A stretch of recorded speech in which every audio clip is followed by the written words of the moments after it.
when it comes to AI and L&D work, it's, looking at the purpose and intention. And I think for us, we're really clear on how we can use it or why we're using it. So for us, we're trying to use it to improve efficiency and to expedite projects. So, you know, we're trying to outsource, I guess, some of those time consuming or menial, that Ray was talking to earlier in the chat bar tasks so that we can spend more time on the tasks that require the human touch. As we move into this last part of our preview, I want to look at just getting really clear for yourselves on the do's and don'ts. And I felt really grateful to be in. We're a bit of a tech nerd organization. That we're a bunch of us just love it.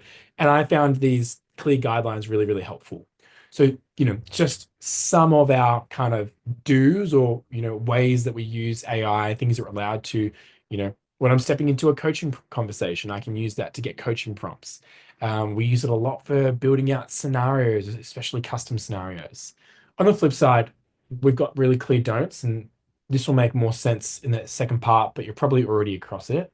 But really, really sensitive participant data, sensitive one-on-ones and private, conversations between employees, managers, leaders, and so on. We're really, really clear on client conversations. So we're not transcribing those unless we have the consent or unless that's being stated and named. Zoom gives you that very loud thing when you come into a call, so you know that those things are happening. We also look at, sensitive information like contracts and documents and making sure that they are popped into AI. So again, having just a clear list for you in your role, your teams, what are some of those do's and don'ts?